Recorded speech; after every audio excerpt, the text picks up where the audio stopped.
même les plus grandes choses, même les plus grands trésors du monde. C'est ça que ça veut dire, quand on est en lui. Vous savez, il y en a plein que pour avoir un petit peu de monnaie, ça les éloigne du Seigneur. Mais quand on a reçu cet amour dans nos cœurs, même tous les trésors du monde ne pourront pas nous séparer de lui.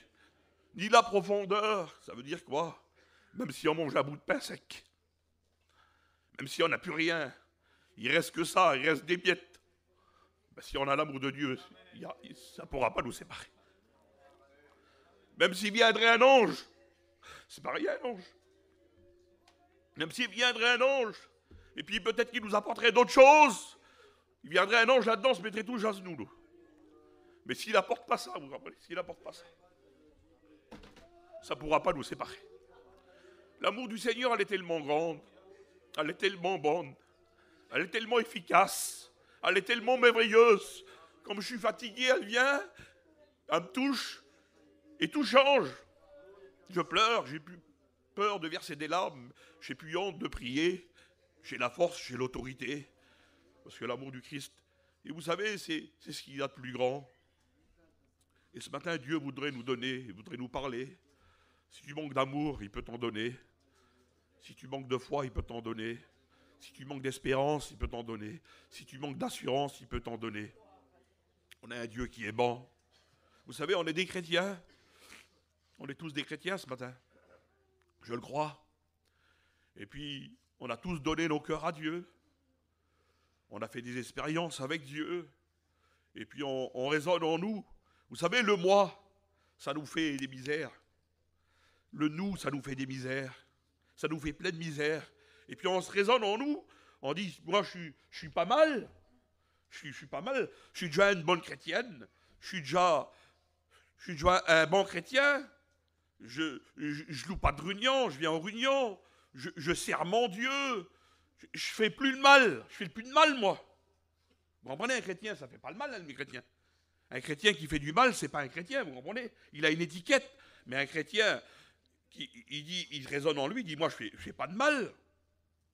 Ces choses-là, d'avant, je les fais plus. Je fais pas de mal, moi. Ben, ça suffit pas, mes frères et sœurs. De plus faire le mal, ça suffit pas. Il faut faire le bien, vous comprenez? Il faut faire le bien.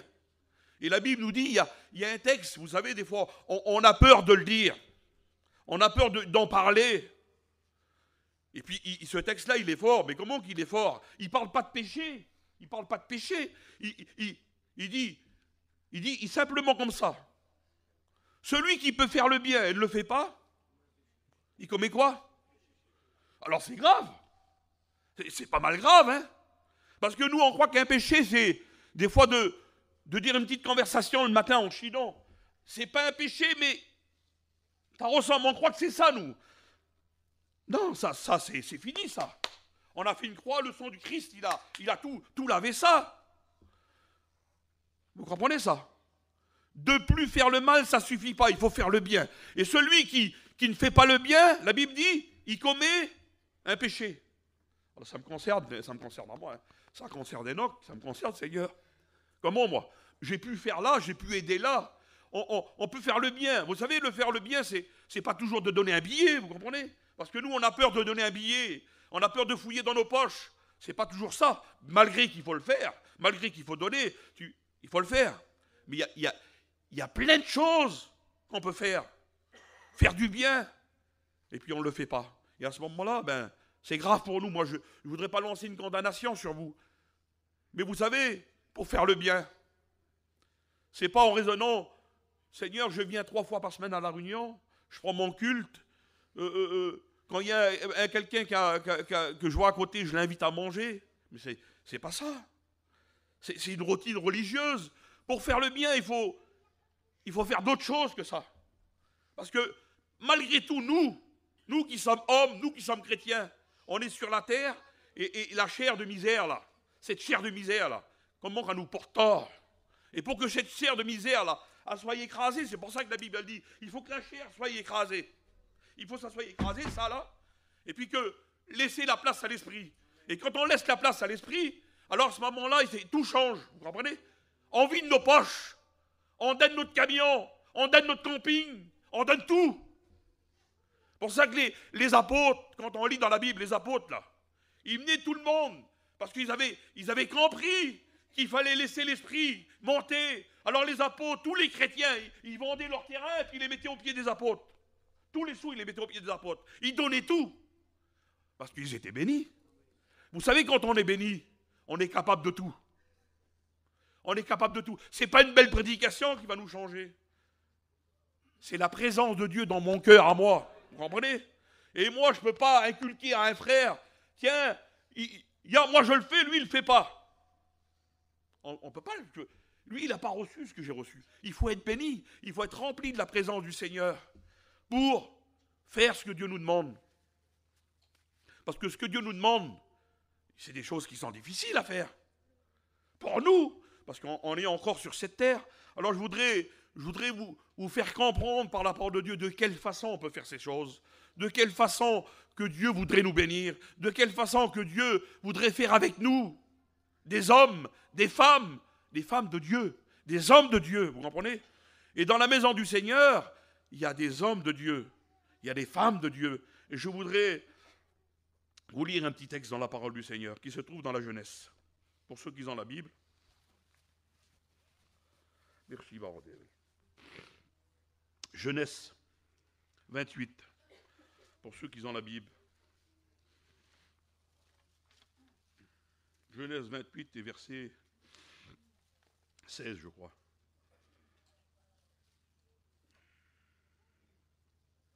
Non, oui, 16. 28, 16. Regardez ce qu'il est dit là. Vous le connaissez très bien, ce texte. Mais souvent, il est mal interprété. Je l'ai écouté souvent de fois qu'il est mal interprété. Ce texte nous dit, Genèse 28, 16. Jacob se réveilla de son sommeil et il dit, certainement, l'Éternel est en ce lieu. Et moi, je ne le savais pas. Et souvent, il a interprété d'une autre façon. Certainement, l'Éternel était en ce lieu, et moi, je ne le savais pas. Souvent, il a interprété comme ça. Mais la Bible ne dit pas comme ça. Elle ne dit pas était. Et l'Éternel est en ce lieu, et moi, je ne le savais pas. Combien de fois ça m'est arrivé à moi? Et certainement que ça vous arrivait à vous. Quand on était dans nos réunions, l'Éternel est en ce lieu, et nous, on ne ressentait rien. On ne ressentait rien du tout, nous. On était dans la réunion, l'autre à côté de nous, il était béni. Elle, l'autre, elle était à côté de nous, et elle était bénie. Et nous, on ne savait rien du tout. On ne savait pas qu'il était là. On croit que c'est par vague qu'il vient. Non, c'est pas comme ça que ça marche. On se laisse prendre par des pensées, par des sentiments, par des paroles. Quand 2 ou 3 sont réunis, la Bible dit, elle dit, je suis au milieu de vous. Il n'y a pas besoin qu'il y ait un vent spécial, une onction spéciale. Il n'y a pas besoin de ça. Du moment que la Bible, elle nous le dit, quand 2 ou 3 sont réunis, je suis. Il est, vous comprenez? Il est. Ça, c'est des paroles de Dieu. Ce n'est pas des paroles transformées comme des fois on voudrait les... Non. Jacob dit, l'Éternel est en ce lieu, et moi, je ne le savais pas. Pour qu'il parle comme ça, Jacob, pour qu'il intervienne de cette façon-là, il fallait qu'auparavant, il se passe quelque chose. Vous comprenez? Pour qu'il ressente ça, lui, dans son cœur. Vous savez, avant d'une bénédiction, avant une parole de Dieu dans nos cœurs, avant que la parole de Dieu rentre, il faut qu'il se passe quelque chose avant. Il faut qu'il y ait une réaction, il faut qu'il y ait un mot, il faut qu'on ait vu quelque chose, il faut qu'on ait entendu quelque chose. Ah ben c'est le cas pour Jacob. Pour qu'il raisonne de cette façon, pour qu'il dise l'Éternel est en ce lieu et moi je ne le savais pas, il fallait qu'auparavant il se passe quelque chose. Et ce quelque chose, quand on remonte un petit peu le texte, quand on le reprend au verset 10, vous lirez peut-être chez vous, c'est mieux que vous lisez chez vous, et écoutez plutôt la parole du Seigneur. Au verset 10, il est dit comme ça. Et on verra ce verset à la fin. Il dit, Jacob partit de Beersheba pour aller à Charan. Il part d'un endroit pour aller à une destination à l'autre. Il part. Je ne sais pas ce qu'il prend dans l'époque. Je ne sais pas si c'est à cheval ou à pied. Il y a à peu près, Beersheba, Charan, il y a à peu près entre 80 et 100 km. Je ne sais pas si je me trompe. À pied, en Israël, à l'époque d'Israël, pour ceux, il y en a plein parmi nous quand on est en Israël, j'ai eu l'occasion d'y aller. à l'époque, et puis on a pris des chemins aussi, nous, poussiéreux. On en a pris. Il fait très chaud. Faire 100 km à pied, c'est difficile. Il part, c'est l'homme de Dieu. C'est l'homme de Dieu par-dessus tout. Vous savez, quand on est un homme de Dieu, on n'a pas peur d'entreprendre des choses. Mais quand on est faible, quand on est fatigué, quand on a un problème, on a peur de prendre l'auto pour faire 4 km pour aller à la Réunion. Mais quand on est rempli du Seigneur, alors on ne regarde pas les kilomètres. On regarde, c'est d'arriver là-bas et d'être béni. Vous comprenez? Et certainement, si on raisonne comme ça, Dieu nous bénira. Et Jacob, lui, alors Jacob, quand on parle de lui dans la Bible, c'est pas un petit monsieur, hein. C'est pas quelqu'un d'ordinaire. Vous savez, quand on prononçait son nom à lui, c'était une référence terrible. On ne pouvait pas, pour présenter le nom de Dieu, on a été obligé de dire son nom à lui. Le Dieu d'Abraham, le Dieu d'Isaac et le Dieu de Jacob. Ce n'était pas mon nom à moi qui était référence. Ce n'était pas votre nom à vous qui était une référence. C'était son nom à lui. Pour faire voir que c'était le véritable Dieu, on était obligé de prononcer les 3 noms. Le Père, le Fils et le Petit-Fils. Et lui, c'était le petit-fils. Abraham, c'était son papou. C'était une référence terrible, c'était un homme de Dieu. Et puis il y avait une grosse promesse là.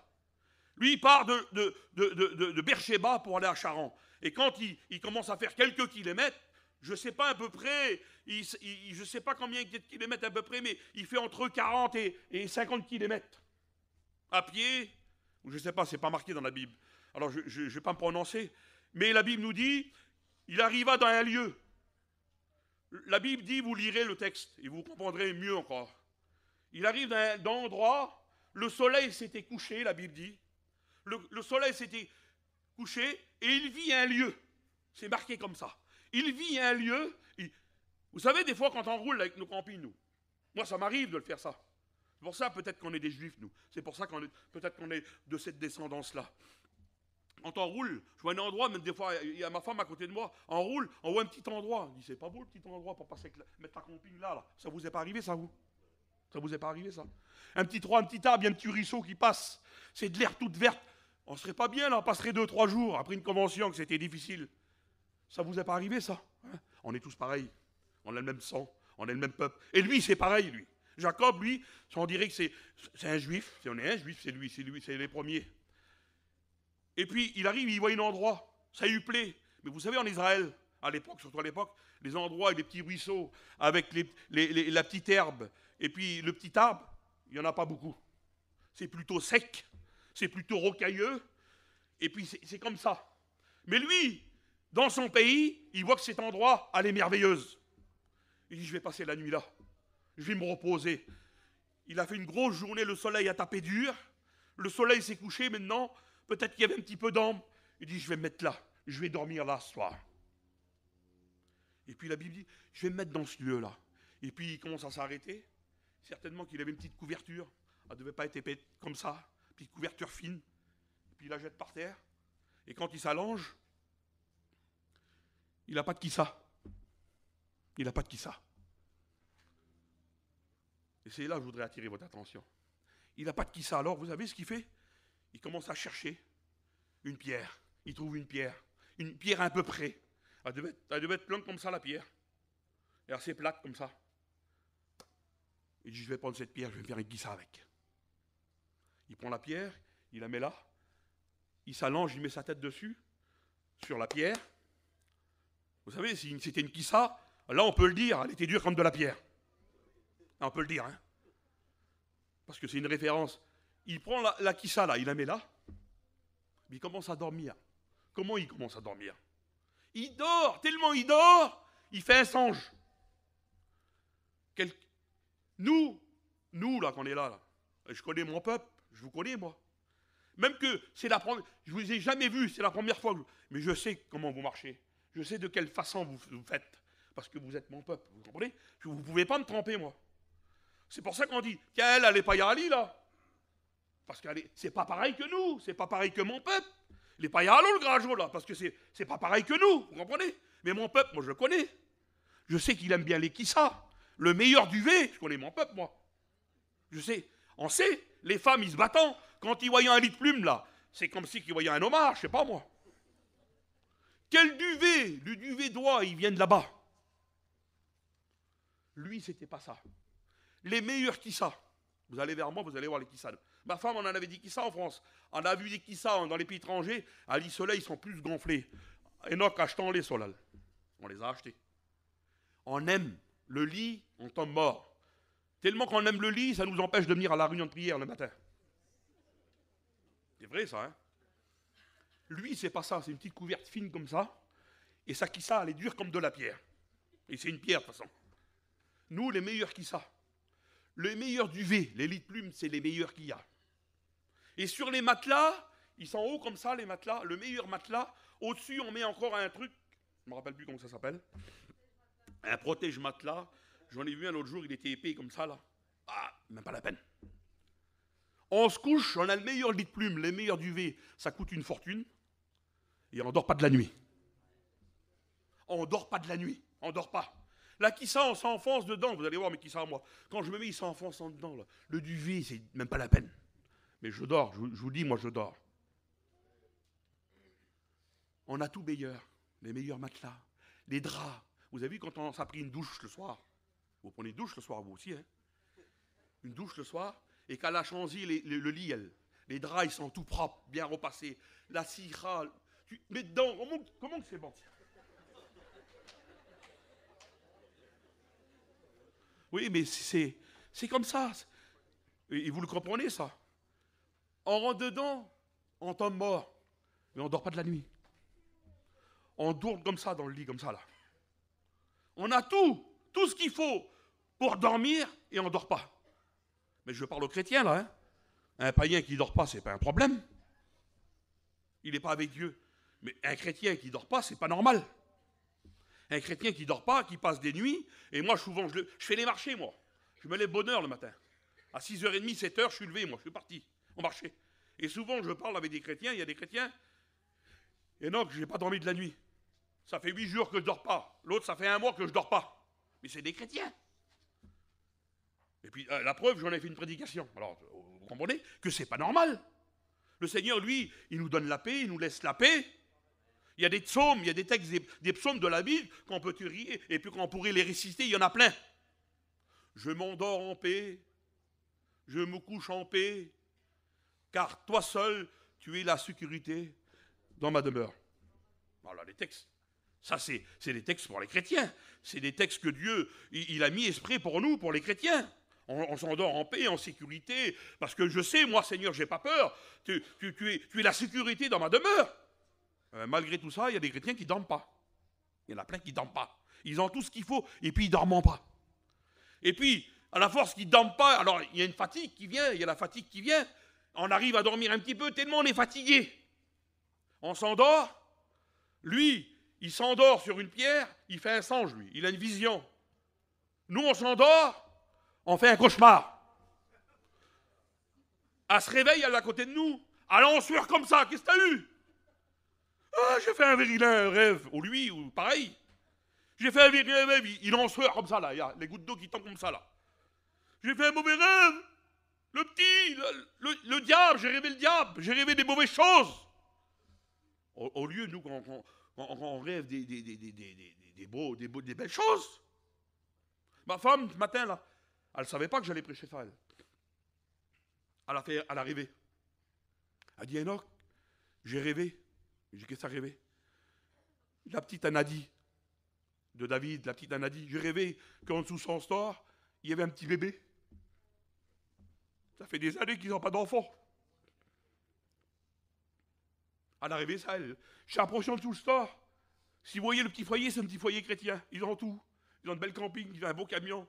Tout, ils ont tout, vous les connaissez. Mais il manque ça, il manque ça. Et elle a rêvé, Eva, ce matin, là. En dessous le soir, il y avait un petit bébé. Quelle beauté. Ça, c'est des beaux rêves. Ça, c'est des rêves que Dieu donne. Et nous, on est comme ça, on a tout ce qu'il faut, mais on arrive à dormir, on a tout ça. Seigneur, c'est pas... Alors, on continue comme ça, et on continue comme ça, puis ça, alors c'est toujours pareil. On ne va pas changer, on ne va pas demander à Dieu, Seigneur, mais fais quelque chose, il faut que tu fasses quelque chose. C'est pas normal que des chrétiens vivent comme ça, c'est pas normal que des chrétiennes vivent comme ça. Il y a autre chose. Lui, c'est l'homme de Dieu. Vous savez, quand on est un chrétien, quand on est une chrétienne, n'importe où, Et vous savez, moi, quand je vais dans les pays de l'Est, il le sait, Manix, on dort n'importe où. Des fois, l'hôtel, elle est belle, des fois, l'hôtel, elle est sale. Des fois, il y a des conditions pas mal. On dort dans une commune, on dort dans une auto. Ça m'est arrivé plein de fois, dans des endroits, plein de fois. Mais ça ne m'empêche pas de dormir. Je dors. J'ai une paix dans mon cœur. Un chrétien, c'est comme ça. On s'endort parce qu'on a la paix du Seigneur sur nous. On a tout ce qu'il faut. Ben lui, c'était son cas, là. Lui, il n'avait pas de kissa comme la nôtre. Lui, la sienne, c'était une pierre. Il s'endort. Et puis, il fait un songe. Il fait un songe, mais alors, vous voulez que je vous l'explique, le songe? Hein? Mais avant ça, je vais vous expliquer quelque chose d'autre. Il y avait Jésus. Il y avait Jésus avec ses apôtres. Il y avait les 12 qui étaient là. Et quand ils étaient ensemble, quand ils passaient dans une ville, quand ils passaient d'un village, de toute façon, quand ils sortaient d'un village, il y avait la moitié du petit pays qui partait avec eux, qui suivait Jésus. Il était toujours entouré de beaucoup de personnes. Et puis Jésus, lui, la Bible dit, il n'avait même pas un petit peu de temps pour se reposer. Vous connaissez le texte, les frères. Hein? Il n'avait pas de temps, les chrétiens aussi le connaissaient. Il n'avait pas trop de temps pour se reposer. Et puis un jour, il y avait plein de monde, pendant des jours et pendant des jours. C'est difficile, des fois c'est fatigant. On voudrait avoir un petit moment de repos, on voudrait avoir un petit moment à part. Et puis d'un seul coup, Jésus, il est fatigué, les apôtres, il voit les apôtres, lui, il n'y avait pas besoin qu'ils le disent, il le voyait en eux, qu'ils étaient très fatigués. Il dit, vous savez ce qu'on va faire? On va se trouver un petit coin, on va se trouver un petit lieu, un petit endroit. Il dit, on va se garave un petit peu d'eux, là. On va se garave un petit peu d'eux, on va se mettre un peu sur le côté, et on va se reposer un petit peu. Et puis, les coins, les meilleurs coins, Jésus, il les connaissait. Hein? Il trouve un petit coin, Jésus, les apôtres avec lui. Un petit coin, ça devait être trop beau. En dessous des oliviers, ça devait être trop beau. Petit endroit, trop bien. Et puis d'un seul coup, Pierre, l'apôtre Pierre, là-bas, tellement fatigué, là, il se met au coin d'un arbre, il commence à dormir. J'image un petit peu la scène. Thomas dans son coin, l'autre dans son coin, et puis en 2 minutes, tout le monde est en train de dormir. Mais il y en a un au milieu d'eux, là, il ne dort pas, lui. Il ne peut pas dormir. Il est là, il regarde sur Pierre, il dit, il dort, pas bien. Hein. Moi, je n'arrive pas à dormir. Il voit l'autre, il regarde tous les disciples, et puis il voit, il dorment, puis lui, il ne dort pas. Alors il est là debout, il cherche un coin, il regarde un endroit. Parce que lui, vous savez, Jean, l'apôtre Jean, là, il ne peut pas dormir sans qui ça. Il ne peut pas dormir sans qui ça, lui. Lui, il est jeune, il a 17 ans, 18 ans. Il est dans un groupe, il y a des anciens, il y a Pierre, il est toujours devant lui. Mais lui, c'est le jeune, tout jeune. Il a commencé, il a 17 ans, 18 ans. Puis il devait dire lui, sa mère c'était lui, il devait avoir tout ce qu'il faut. Mais lui, il part avec Jésus, il part à la conquête, là. Il ne peut pas dormir sans qui ça, lui. Et puis il cherche. Il ne trouve même pas une pierre, lui. Il ne trouve même pas une pierre. Il voudrait une pierre pour qui ça, il n'en trouve pas, lui. Alors il cherche. Il commence à chercher. Et puis, il est fatigué, vous comprenez? Mais Jésus, il est là, il voit, il guette. Il regarde, il laisse faire. Et puis il cherche, il ne trouve pas. Il est fatigué, il ne tient plus sur ses jambes.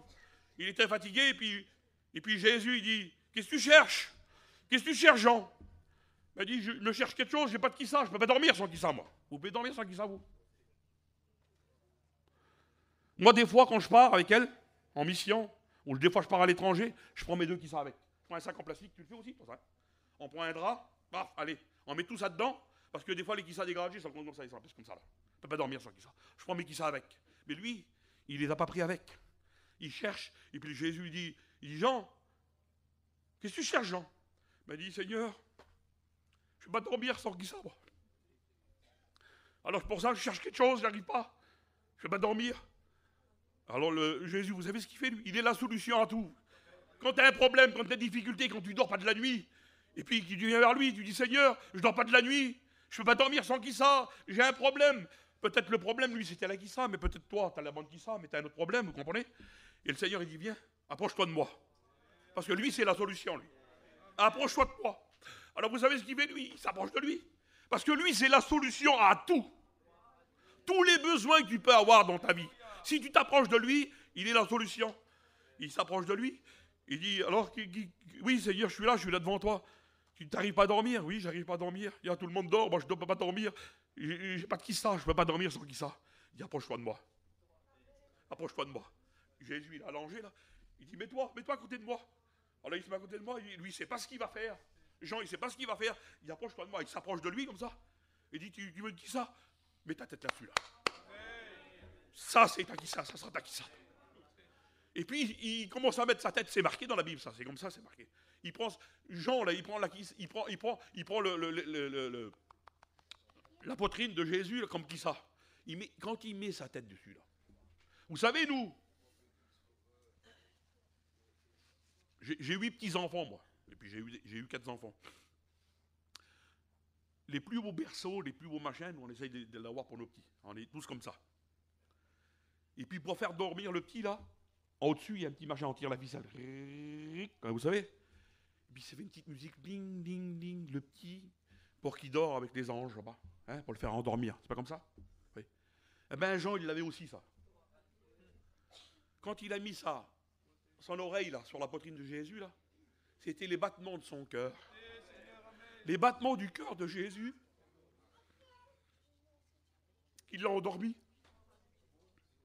Tu dors pas de la nuit, tu as un problème, tu as une difficulté, viens vers lui et prends cette kissa-là. C'est la meilleure des kissas du monde. Ton problème, ta difficulté, ton fardeau, je ne sais pas ce que tu as, moi, mais si tu t'approches de lui et tu mets ta tête sur sa poitrine, tu vas t'endormir. Et Jean, il s'endort, terrible. Mais il s'endort comment, lui, il s'endort? Et puis, après tout ça, moi, je suis prédicateur, je prends ma Bible, je regarde les textes, je les prends à la loupe, je les regarde pour essayer d'avoir une pensée, parce qu'il y a toujours un petit mot, une petite lettre, un petit truc qui ressort que c'est une montagne. Je dis, Seigneur. Puis d'un seul coup, le Saint-Esprit m'éclaire. Vous savez, des fois, on cherche, nous, on ne trouve pas. Mais quand le Saint-Esprit nous éclaire, quand le Saint-Esprit vient, je dis, Seigneur, c'est pas possible. Je dis, c'est pour ça que Jacob, il s'est endormi comme ça. C'est pour ça que Jacob, aussitôt qu'il a pris la kissa de pierre, qu'il a mis là, il s'est endormi, parce que c'était la même kissa. La kissa de Jacob et la kissa de Jean, c'était les deux mêmes kissas. Vous savez, le rocher et la pierre. Dans la Bible, la pierre, c'est qui? C'est qui? Vous le savez très bien. La pierre angulaire, la Bible dit. Le rocher, c'est certainement un bout de rocher ou une pierre que vous voulez, parce que la Bible, elle le dit que c'est lui, la pierre. Lui, il s'est endormi aussi sur la poitrine de Jésus. C'était la même kissa. Exactement la même kissa. C'est pas. Alors moi, j'ai calculé, je dis, Seigneur, comment que c'était bien pour lui. Il dit, c'était un homme terrible. Il dort sur une kissa en pierre. Non, c'était pas une kissa en pierre. C'était Jésus. La même kissa que Jean, il avait lui. Il s'est endormi comme ça. Et quand il s'endort, il fait un songe, la Bible nous dit. Il fait un songe. Il soit là, il regarde le ciel comme ça, là. Je m'imagine un petit peu la scène. Quand j'ai lu le texte souvent, je m'imagine, dans le songe, il est debout, il regarde dans le ciel, là, il regarde dans le ciel, vous savez ce qu'il voit? Il voit descendre quelque chose. Il voit descendre une échelle. Une échelle. Alors, c'était pas une échelle qui fait 8 mètres à 3 panneaux, là, comme on dit. Hein. Il descend, l'échelle, elle descend. Vous savez, mes frères, elle descend là. Elle descend, les 2 pieds d'échelle sur la terre, elle dit, et son sommet touchait le ciel, la Bible dit. Elle descend là. L'échelle, ce matin, elle est descendue dans le chapiteau. Elle est descendue ici, l'échelle, là. Il voit la vision, que l'échelle, elle descend là. Elle descend là. Ses 2 pieds sur la terre, et son sommet touche le ciel, et au-dessus de l'échelle, comme ça. M'imagine un petit peu, comme ça, se tenait l'Éternel. Il se tenait, la Bible dit. Au-dessus de l'échelle, il se tenait. Et puis lui, il regardait en bas, et puis il voyait tout ce qui se passait en bas. Il a une vision que nous, on ne voit pas. Lui, d'en haut, il voit tout. Ce matin, il nous voit, chacun d'entre nous, on est là. Il te voit à toi, il te voit à moi. Il connaît ton besoin. Et l'échelle, elle est descendue là, ce matin, pour toi. Lui, il l'a fait descendre pour toi, ce matin. Et puis, quand il voit la vision, il voit cette échelle-là. Il ne sait pas ce que c'est, lui. Il ne comprend rien du tout, lui. Même que c'est l'homme de Dieu. Même que c'était quelqu'un de terrible. On peut être des hommes de Dieu terribles, vous comprenez, on peut se tromper souvent. On peut être un apôtre, on peut se tromper souvent. On croit de faire le bien, on croit d'arranger la chose, et on se trompe souvent. J'ai vu dans la Bible, j'ai vu des exemples dans la Bible, que les apôtres, ils sont trompés, parce qu'ils croyaient de faire le bien, ils croyaient d'arranger la chose, mais ils sont trompés, vous savez. Regarde un petit exemple que je vous donne. Quand Jésus il était là avec les apôtres, il y avait des petits qui faisaient un petit peu de bruit, nous on faisait toujours, arrête les petits là. On fait partir les petits, nous. On fait partir nos enfants de nos réunions. Parce qu'ils font du bruit. Moi, je me rappelle, il y a des années, il sait, Carotte, il est là. Tous les enfants de la mission, il y avait un tapis là. On était tous là, nous. Moi, j'avais 1 an, j'avais 2 ans, j'avais 3 ans, j'avais 5 ans. Tu te rappelles, Capsule? Où c'est qu'on était, nous? On était là, les petits, nous. Les petits, on était là, puis on ne bougeait pas, il n'y avait pas un bruit. Et puis on écoutait les chants, on écoutait la parole de Dieu. On était là, il y a des photos quand on a des lumières. Nos petits, nous, on les fait partir. Allez-vous-en, on fait comme les apôtres, on les renvoie. Et Jésus, lui, il reprend les apôtres, il a dit, vous voulez faire partir les petits-enfants? Il dit, laissez les petits-enfants venir à moi. C'est tout le contraire. Nous, on croit que ça gêne Jésus. On croit que ça gêne tout. Non, non, Jésus, il a dit, laissez venir les petits-enfants à moi. Et lui, il est là, et l'échelle, elle est là. Pour toi, pour moi, chacun d'entre nous. Il ne comprend pas ce qui se passe. Il ne sait pas ce qui va se passer là. Et puis sur l'échelle, elle est là. Et puis la Bible nous dit, le texte qui va plus loin, il dit, il y avait des anges sur l'échelle. Des anges qui descendaient et qui montaient. Des anges qui montaient et qui descendaient de l'échelle là. Et puis d'un seul coup là, le Seigneur il va faire une promesse. Il fait une promesse à Jacob. Mais quelle promesse qu'il fait? Parce qu'il fait une promesse, vous connaissez l'histoire, qu'il va avoir 12 fils. Ça va être les 12 tribus d'Israël. Il dit, ta postérité sera comme la poussière de la terre. La promesse, elle est encore plus grande qu'Abraham. C'est le sable, il dit les feuilles des arbres. Mais il dit là, la poussière. Il y en a de la poussière, hein. Il y en a plus que du sable. Partout, il y en a de la poussière. Même quand on croit que notre camping, elle est propre, il y a de la poussière quand même dedans. Il y a une promesse pour Jacob terrible. Il dit, toi, je te bénirai, ta postérité sera comme la poussière de la terre. Et toi, à cause de toi. Et là, je me suis arrêté quand je l'ai lu hier soir. Je n'arrivais plus à lire, le moteur, il allait s'éteindre. Je dis, Seigneur, quelle beauté. Il dit, toi, tu seras une bénédiction. Toi, tu seras une bénédiction pour les autres. Ça m'arrivait à moi, ça. J'ai parlé avec un frère. Lui, il était une bénédiction pour moi. Il bénissait. Il bénissait dans son parler. Chanter, c'était bon. Alors, après, moi, vous savez ce que je faisais? Je ne suis pas yaralo quand même. Hein. Je n'allais pas vers un autre, parce que lui, il me bénissait. Lui, il ne parlait pas d'autre chose. Il parlait des bénédictions. Et puis lui, quand il avait un petit moment, il ne pouvait pas finir une conversation sans prier après. Quand on parle de Dieu, oui frère, il faut toujours prier. On l'a fait hier soir, hein, quelques frères vers moi. Ça nous apporte, ça me bénit. Et là, j'ai vu lui, que c'était une bénédiction, non pas pour 1, 2, 3 dans une mission, mais c'était une bénédiction pour tous. Alors certainement, qu'on aimait passer 1 heure dans sa présence que 1000 ailleurs, il y avait une bénédiction. Alors, dans la promesse là, dans cette promesse-là, il voit l'échelle, c'est la vision, toujours la vision, il voit l'échelle, et puis dans le mot qui ressort de cette promesse, c'est que je vais te bénir, tu vas avoir 12 fils, ça va être les 12 tribus d'Israël, et tu vas former un peuple comme la poussière de la terre. Mais ce qu'il faut que tu fasses, il faut que tu les fasses monter par l'échelle. Là. Tous, toute ta postérité, tous tes enfants, il faut qu'ils passent, il faut qu'ils montent par l'échelle. Là. Dieu nous appelle, vous comprenez, Dieu nous appelle à nous. C'est pour ça que tout à l'heure j'ai dit, de plus faire le mal, ça ne suffit pas, il faut faire le bien. Et pour faire le bien, vous comprenez, il faut monter sur l'échelle. Il faut monter. Vous savez, aussitôt qu'on est sur le premier barreau, on n'est plus sur la terre. La terre, ça vous fait pas de mal, la terre. Moi, c'est ma misère, la terre. C'est ma plus grande des misères. Je ne peux plus vivre. Je ne peux plus. On est obligé de la terre. Mais comment ça nous porte tort? Ça vous porte tort, les frères, la terre. Ça me porte tort terrible, moi, la terre. Parce qu'on est trop envieux. Il sort quelque chose de nouveau, on le veut. Et puis, on n'a pas de sous. Et puis, on se tue, on se met en miettes. La terre, ça. Mais aussitôt qu'on a monté sur le premier barreau, là, on n'est plus de la terre. On regarde ça comme de la misère. Mais c'est une misère pour nous, ça. Ça fait tort à ta vie chrétienne. Ça fait tort à ton foyer. Ça fait tort à ta femme. Ça me fait tort à moi. Ça nous fait tort aux prédicateurs. Ça fait tort à tout le monde. Cette terre de misère. Et puis il dit, il faut qu'il monte au premier barreau. Il y en a combien qui sont au pied de l'échelle, là? Qu'ils ont tombé, ils étaient sur l'échelle. Et puis ils ont tombé, ils ont fait une chute. Ils n'arrivent plus à se relever. Ils n'arrivent plus à monter sur l'échelle, alors ils regardent, ils sont allongés par terre, ils ont tombé, ils regardent les autres, il y en a qui sont sur l'échelle, là, et qui montent, ils sont là. Et le Seigneur t'appelle à toi, là. Moi, je ne parle pas que tu es perdu. Je ne parle pas que tu es perdu. Je voudrais que tu montes un petit peu plus haut, vous comprenez? Vous savez, il y a Moïse, l'homme de Dieu remarqua, Moïse, Dieu va lui parler. C'est dans Exode 24, pour ceux qui veulent voir l'histoire. Dieu parle à Moïse. Il dit, Moïse, tu vas faire une réunion. Seigneur, je vais faire une réunion, oui. Il dit, dans la réunion, tu vas appeler Aaron. Tu vas appeler Hur. Tu vas appeler Abidab. Tu vas appeler, il y a des noms dedans, j'arrive pas à les prononcer. C'est marqué dans l'Exode 24. Et tu vas appeler les 70 anciens d'Israël. Tu vas appeler, tu vas faire cette réunion-là. Là. Alors, je ne vous dis pas la réunion, comment elle devait être. C'était les meilleurs hommes de Dieu de l'époque. Les 70 anciens étaient là. Il dit, tu vas te mettre dans un endroit. Il faut que tu te mettes un petit peu à part. Il faut te sortir un petit peu du peuple. Parce que le peuple, c'était la misère aussi.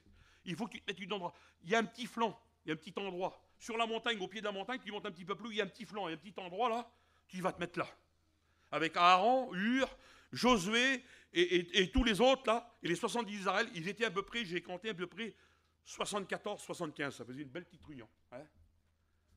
Et puis ils commencent à faire la réunion. Et puis quand ils commencent à faire la réunion, je ne vous dis pas la réunion, lisez le texte, vous allez voir comment c'est.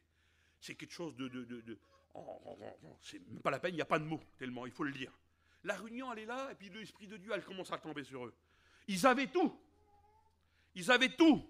Ils avaient un potentiel de bénédiction, de prédicateur, pour que la réunion elle soit obligée qu'elle soit belle. Vous comprenez? Eh ben, dans nos réunions aussi, c'est un petit peu comme ça. Il y a un potentiel dans nos réunions. Il y a des chanteurs. Il y a des musiciens. Il y a des prédicateurs. Il y a tout pour qu'on soit béni. Et toi, tu ressors de la réunion, tu n'es pas béni. Là, ils étaient tous bénis. Et s'il y aurait eu n'importe qui dans un païen, il est obligé de ressentir la présence de Dieu. Tellement c'était fort. Et vous savez, quand il y a une belle réunion, quand il y a une réunion, pas belle la réunion, j'aime pas dire ce vélo, ce mot-là, il sort souvent de ma bouche. Quand il y a une bonne réunion, c'est beaucoup mieux. C'est beaucoup plus important une bonne réunion qu'une belle réunion. Parce qu'une belle réunion, ça ne nous bénit pas. Mais une bonne réunion, ça nous a bénis. C'était une bonne réunion. Et quand il y a une bonne réunion, vous le savez, Dieu, il parle. Il parle par la parole. Puis des fois, nous, on veut des prophéties, puis on en veut plein. Là, tellement ils étaient remplis de la présence du Seigneur, Dieu, il parle. Vous savez, des fois, Dieu, il ne parle pas à n'importe qui. Pour que Dieu parle, il faut qu'on soit sur l'échelle. Vous comprenez? Seigneur, tu ne me parles pas, moi. Seigneur, jamais tu parles toujours aux autres, mais à moi, tu ne me parles pas. Oui, tu es par terre. Tu n'es pas sur l'échelle. Du moment que tu es sur le premier barreau, ce n'est pas un problème. Tu es retiré de la terre. Il parle, le Seigneur, à ses enfants qui sont un petit peu plus hauts, qui sont détachés de la terre. Parce qu'il va te parler à toi, il va te demander quelque chose à toi, il va dire fais ça. Tu vas dire mais non Seigneur, je ne peux pas faire ça. J'ai ça à ça, j'ai une maison en Loire, j'ai mon camion, je fais ci, je ne peux pas partir en mission. Mais quand le Seigneur il dit, il n'a pas besoin de te le dire, c'est automatique, tu pars en mission. Tu laisses tout, tu abandonnes tout, tu pars en mission, tu montes parce que tu es sur l'échelle, tu comprends? Et là, à ce moment-là, il y a quelque chose de merveilleux qui se parle. Il parle à Moïse, il dit directement, il dit Moïse. Il parle directement à Moïse.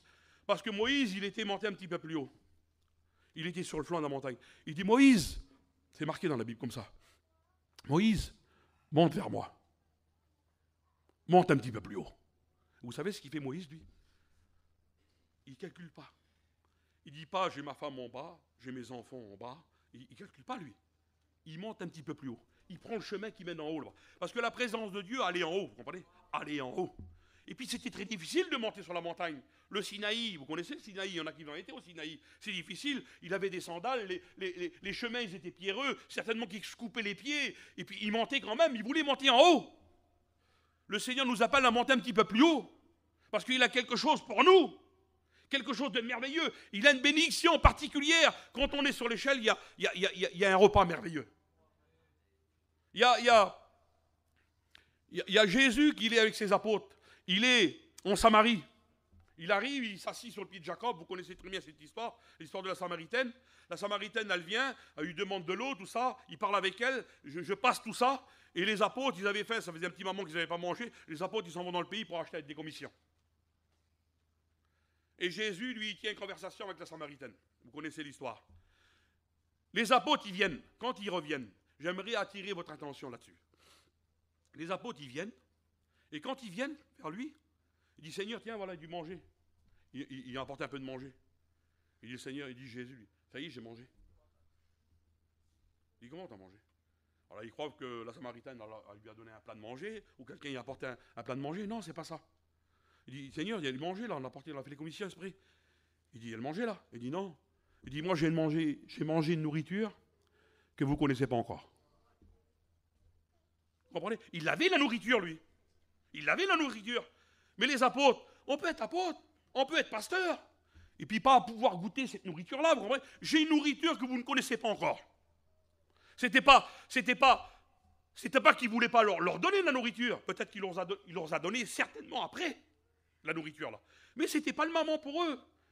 Ils avaient besoin de manger. Ils regardaient toujours les yeux sur la terre, les yeux fixés sur la terre. La vision, c'était terrestre, vous comprenez? Moi, j'ai une nourriture que vous ne connaissez pas encore. Est-ce que vous avez goûté cette nourriture-là, vous? Est-ce que vous avez déjà goûté cette nourriture-là? Ah ben Moïse, il y a des hommes dans la Bible. Moïse, quand il monte un peu en haut, quand Dieu l'appelle, monte un peu plus haut. Moïse, il monte un petit peu plus haut. Et quand il arrive en haut, là, il arrive au sommet. Ça a été difficile.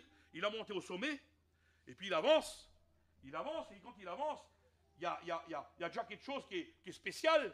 Il y a un buisson qui brûle et qui ne se consume pas. Il trouve déjà pas normal. Il voit ce buisson-là, lui, il avait l'habitude de voir des buissons qui prennent feu.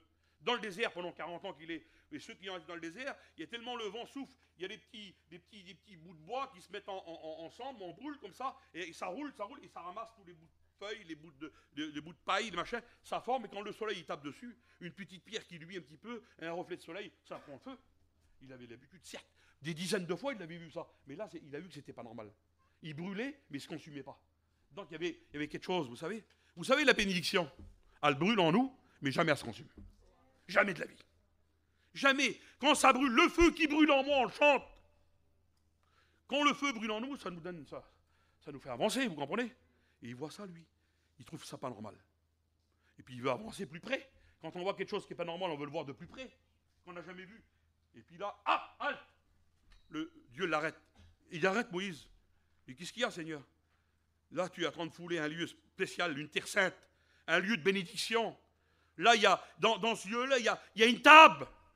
Il y a une nourriture, là. Tu ne peux pas avancer. Mais qu'est-ce qu'il y a, Seigneur? Avance. Ben, il faut que je veux avancer, Seigneur. Ben, dis-moi, si tu veux avancer, il faut que tu enlèves tes sandales. Il faut que tu enlèves tes sandales, vous savez. Il avait déjà monté en haut, mais il voulait entrer dans le saint lieu. Il voulait goûter cette nourriture-là. Il avait un problème. Malgré qu'il était Moïse, il dit, tu sors tes sandales. Et vous connaissez très bien l'histoire de sandales, je ne vais pas la raconter. C'était sans problème. Il avait quelque chose. Peut-être qu'on a quelque chose, on veut des bénédictions, on veut goûter à cette nourriture-là. Seigneur, elle est tellement bonne. Lui, il ôte ses sandales, et puis le Seigneur, il y a un portail invisible, là. Il s'ouvre, plaf. Il rentre à l'intérieur, et puis à ce moment-là, il commence à se nourrir. Il commence à se nourrir. Et puis quand il sort de ce lieu-là, là, vous savez, la bénédiction, c'est laquelle? Parce que des fois, on s'attend à des bénédictions, donc on se trompe souvent. On s'attend, on voudrait ça, comme ça, carré, comme ça. Quand on s'approche du Seigneur, on n'aura rien d'autre que ça. Vous savez que ça. Il ne donnera pas une autre bénédiction qui est plus grande que celle-ci, vous comprenez? Il donnera sa parole. Eh ben, la bénédiction, quand il a monté un petit peu plus haut, quand il a obéi, qu'est-ce qu'il a reçu de Dieu, lui? Les tables. Les 2 tables. Les tables, la parole de Dieu. Et puis, il y a quelque chose qui est terrible quand on a goûté, quand on a mangé cette nourriture, quand elle rentre dans notre bouche. Tout l'intérieur, c'est une bénédiction.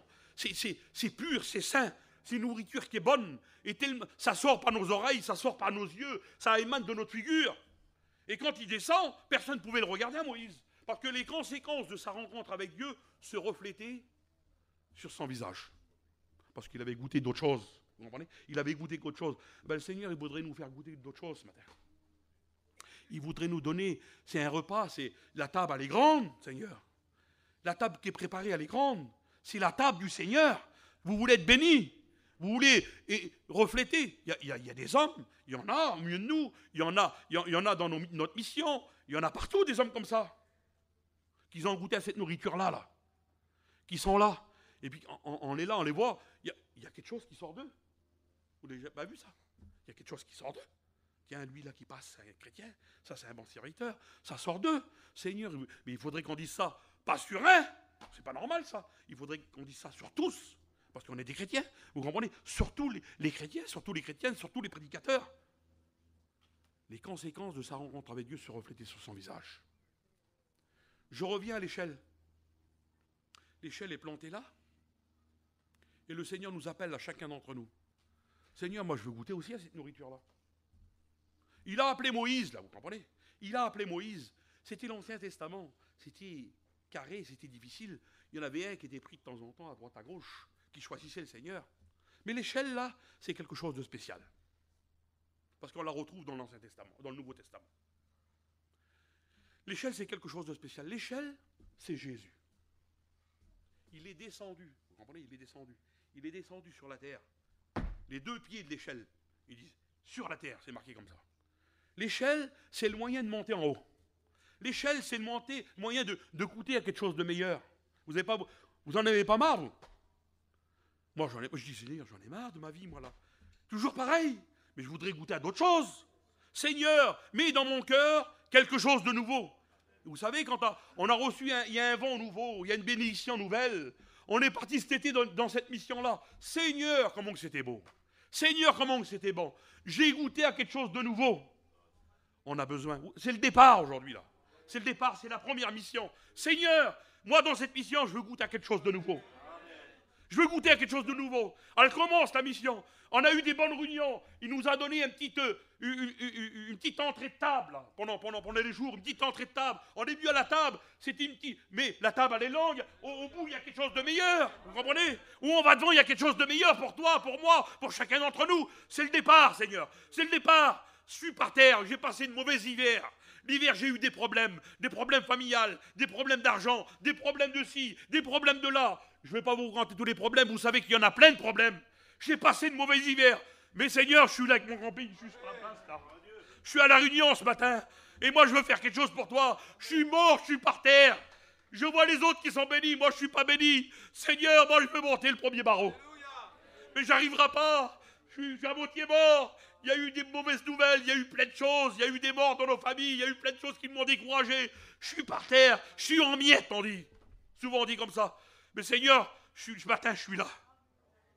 Et l'échelle, elle est là. L'échelle, elle est là. Seigneur, je voudrais monter sur le barreau, là. Je voudrais monter sur le barreau. Mais il y en a un autre. Vous vous rappelez l'histoire de la piscine? Il y en a un autre qui monte avant moi. Ça fait des années que je veux monter. Je suis là, puis il y en a un autre qui est plus rapide que moi, il est plus vif que moi. Il monte avant moi. Et puis, cet homme-là, il disait à Jésus, Seigneur, je voulais bien, quand l'Esprit de Dieu, un ange remuait l'eau, et puis je voulais bien rentrer dans l'eau, là. Et puis, il y en avait qui montaient avant moi, là. Puis moi, je n'étais pas guéri, j'étais toujours dans mon problème, toujours dans ma difficulté. L'échelle, elle est là, je la vois, tout le monde qui sont dessus. Ils chantent des cantiques, qui sont bénis, l'onction tombe sur eux, et c'est merveilleux. Mais je voudrais, il y en a toujours un autre qui monte avant moi. Mon frère, ma soeur, demande de l'aide au Seigneur. Il n'y a personne qui passera devant toi. Il n'y a personne. Je te le certifie, parce que j'ai la parole devant moi, je te le certifie. Il n'y aura personne. Demande à Dieu. Pourquoi les anges sur l'échelle? Pourquoi les anges montaient et descendaient? C'était quoi leur fonction? C'était quoi leur travail? Quand ils voyaient quelqu'un qui tendait la main, vous comprenez? L'échelle, elle est là, lui, il est par terre. L'image, elle est belle. Il était par terre allongé, il voudrait monter, il n'arrive pas. Mais il ne tendait pas la main, il n'essayait pas de... Les gens, ils descendaient, et sans arrêt, ça descendait, ça montait, ça descendait, ça montait. Et puis lui, il levait même pas la main. Lève la main! L'ange va prendre la main comme ça. Ah, il va t'aider à monter sur le premier barreau. Quand tu vas être sur le premier barreau, tu vas trembler.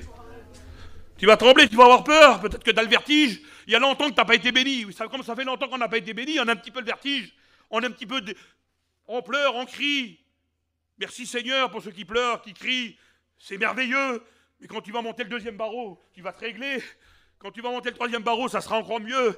Et puis il y a plein de choses. Plus tu monteras, plus il y aura des bénédictions, il y aura des dons spirituels pour toi. Il y aura plein de choses. Mais ce qui compte, c'est de monter un petit peu plus haut. Vous comprenez? C'est de monter un petit peu plus haut. Le Seigneur t'appelle.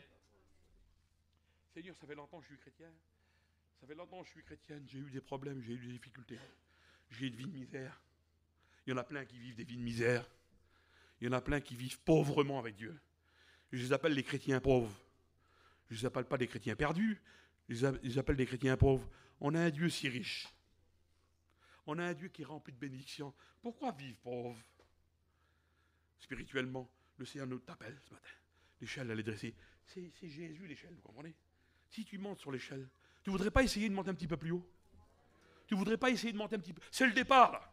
Tu veux la bénédiction. Seigneur, dans cette mission, je vais être béni. Je ne sais pas quand, peut-être dans le mois de juillet. C'est pas comme ça que ça marche. C'est maintenant. Vaut mieux que tu sois béni maintenant. Pendant tout le long de la mission, tu seras une bénédiction pour les autres. Quand le camping sera à côté de toi, tu seras une bénédiction pour le foyer qui sera à côté de toi. C'est maintenant qu'il faut que tu sois béni. C'est pas demain, c'est pas au mois de juillet. Attends pas, fixe-toi pas. Vous comprenez ça, ce que je veux dire? C'est maintenant, c'est ce matin. Ce matin, le Seigneur veut te bénir. Tu as juste à faire quelque chose. Tu n'as pas grand-chose à faire. Tu es par terre. Tu es à moitié mort, tu es en miettes. Tu tends la main. Seigneur, comme Pierre. Il coulait, lui. Seigneur, viens à mon secours. Qu'est-ce qu'il a fait, Jésus? Qu'est-ce qu'il a fait, pieux? Il a tendu la main. Quand on sent sa main dans l'autre main, vous l'avez déjà expérimenté, ça? Vous avez déjà expérimenté ça? Quand Jésus il vient là, et puis il vous prend dans les bras. Il vous prend dans les bras. Moi, j'ai senti déjà. J'ai senti, c'était un effet, vous comprenez? Mais je sentais que c'était vrai. Il est venu vers moi, il me prenait dans les bras. N'aie pas peur. Je suis avec toi. Quelle bonté, Seigneur. Il tend la main et dit, vas-y, viens. Monte un petit peu plus haut. T'es par terre, t'es en miettes. Peut-être qu'il y en a qui étaient en haut, qu'ils ont tombé. Ils ont eu des problèmes, des difficultés. Ils ont tellement monté haut qu'ils sont cassés les reins quand ils ont tombé. Ils n'arrivent plus à se relever. Ils sont en miettes. Ils aiment le Seigneur, mais ils ne peuvent plus se relever. Ils sont paralysés. La colonne vertébrale, elle est en miettes, là. Ils peuvent juste un petit peu pousser la main. Alors l'ange, il vient. Il y en a plein d'anges.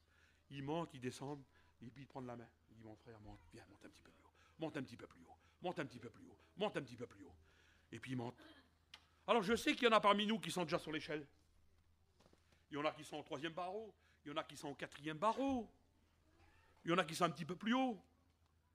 Mon frère, ma soeur, si tu es sur l'échelle, si tu es au 4e barreau, monte un petit peu plus haut, laisse la place à un autre. Change de place. Change un petit peu de place. Laisse monter l'autre qui est derrière toi. Parce que on ne peut pas monter à deux sur un barreau. J'ai déjà monté sur une échelle, moi. Et vous savez très bien qu'on ne peut pas monter à deux sur un barreau. On va se casser la gueule. Alors quand on est l'autre copain qui est en au-dessus de nous, là, monte un petit peu plus haut, mon frère, va. Moi aussi, je veux monter un petit peu plus haut. Et vous verrez les bénédictions où ça va être. Comment que ça va être béni. Comment que ça va être bon. Je ne sais même pas quelle heure qu'il est, moi. Je n'ai pas vu l'heure. J'aimerais pour vous faire comprendre un texte de la Bible, ça se trouve dans Jean, par rapport à l'échelle. Par rapport à l'échelle que vous vous montrez que c'est bien Jésus. C'est marqué dans Jean 1. Jean 1, je crois, Jean 1, 51. Regardez comme c'est beau.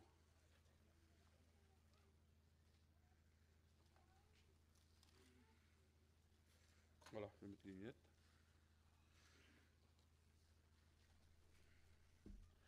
Jean 1, 51. Et il lui dit, en vérité, quand il dit dans la Bible en vérité, c'est une affirmation, c'est comme ça. En vérité, vous verrez désormais le ciel ouvert. Et les anges de Dieu monter et descendent sur le Fils de l'homme. C'est beau, Seigneur. Ton salut à toi, c'est l'échelle. Ton salut à toi, c'est Jésus. Alors c'est merveilleux ça. C'est quelque chose de merveilleux. Il faut que tu montes sur l'échelle. C'est pas un problème que que l'autre est devant toi. C'est pas un problème ça. C'est que tu sois sur l'échelle, même que tu es au 1er barreau. Tu n'es pas retiré il y a à peu près 25-30 cm. Mais tu n'es plus sur la terre. Tu es sur l'échelle. Tu es sur Jésus. C'est le rocher. On peut être à plusieurs sur lui. Il ne bouge pas. L'échelle, n'aie pas peur. Il ne faut pas avoir peur, parce qu'il y en a qui montent sur l'échelle, et moi aussi, quand il veut qu'elle soit bien calée, on a peur qu'elle tombe. Cette échelle-là ne bougera pas. Elle est solide, elle est bien fixée. Vous savez pourquoi elle est bien fixée? Parce que lui, la Bible dit que lui, il est en haut du ciel, là, et il prend les deux trucs là en haut, là, il les tient. Il tient. Vous comprenez? Il tient là. Il n'y a personne qui est plus fort que lui. Il n'y a personne qui peut tenir une échelle comme lui. Moi, j'ai monté des fois une échelle pour peine. Je disais aux petits derrière, tiens bon l'échelle, hein. Une peur terrible, je fais 108 kilos, moi. Tiens bon l'échelle. Alors il la tient, mais quand Jésus, il la tient, lui. Hein, Malix? Quand il tient l'échelle, lui, elle ne bouge pas. On peut monter à plusieurs. Vous avez mangé déjà à plusieurs sur une échelle? Elle commence à trembler, l'échelle. Elle commence à fléchir. Là, on peut monter des milliers de personnes sur l'échelle. Elle ne bouge pas. Elle n'a aucun nombre de variations. Le rocher, il ne bouge pas, lui. Nous, on a tremblé sur le rocher. Mais le rocher, il n'a jamais tremblé. Vous comprenez? Quand on monte sur l'échelle. Et le Seigneur vous appelle à monter sur l'échelle. Il vous appelle à monter. Alors, il y a quelque chose de merveilleux. On va le faire. Puis eux, on va le faire. Les frères, on va le faire. On va le faire. C'est la première mission. Moi, j'étais content de prêcher à la première mission, là. J'étais content terrible. Parce que j'avais un mot, j'avais ce mot de Dieu pour le début, pour que Dieu nous bénisse, pour qu'on parte bien. On a pris un bon départ déjà. Hein. On a pris un bon départ, Seigneur. Et là, c'est encore mieux, ça sera encore mieux, là. L'autre mission, là, vous allez voir comment on va être béni, l'autre mission. Comment que ça va être béni? Il y a des voitures qui vont venir nous rejoindre. Et on va leur dire, il faut que tu montes un petit peu plus haut, mon frère. Hein. Il faut que tu montes un petit peu plus haut, ma soeur. Ce foyer-là qui a passé des problèmes, qui était à Paris, je sais qu'il y a plein qui viennent de Paris, ils ont passé des mauvais misères. Là. Nous, on a compris, on l'a aujourd'hui, on les monte un petit peu plus haut, on pourra venir l'aide à l'autre, on pourra tendre la main, on pourra le monter. Alors on va être béni. Moi, je suis certain qu'on va être béni, là. La mission qu'on va commencer, ça sera une bénédiction terrible. Mais je vous invite à courber les fronts, à chacun. Tout, on va courber les fronts. On va fermer nos yeux.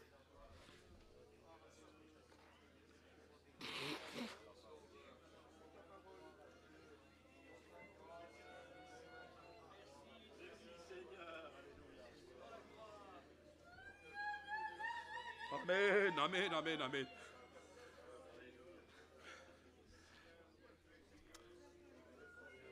Alléluia, Seigneur, merci Jésus-Christ.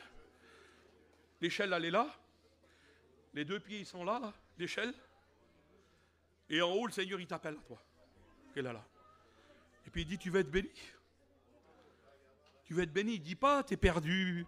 Il ne dit pas, tu ne rentreras pas dans le ciel. Non, il ne dit pas tout ça. Il dit, tu vas être béni plus que ça. Tu vas être à moi une bénédiction. Il ne fait pas tous ces reproches-là, le Seigneur. Il est tellement bon. Il dit, demande, tu veux être béni. Tu veux t'en sortir de ton problème. Tu veux te sortir de ta difficulté. Alors monte un petit peu plus haut. Monte un petit peu plus haut. Tu verras, tu vas goûter à d'autres choses. Tu vas goûter une autre nourriture. Et moi, je te donne l'occasion à toi ce matin-là.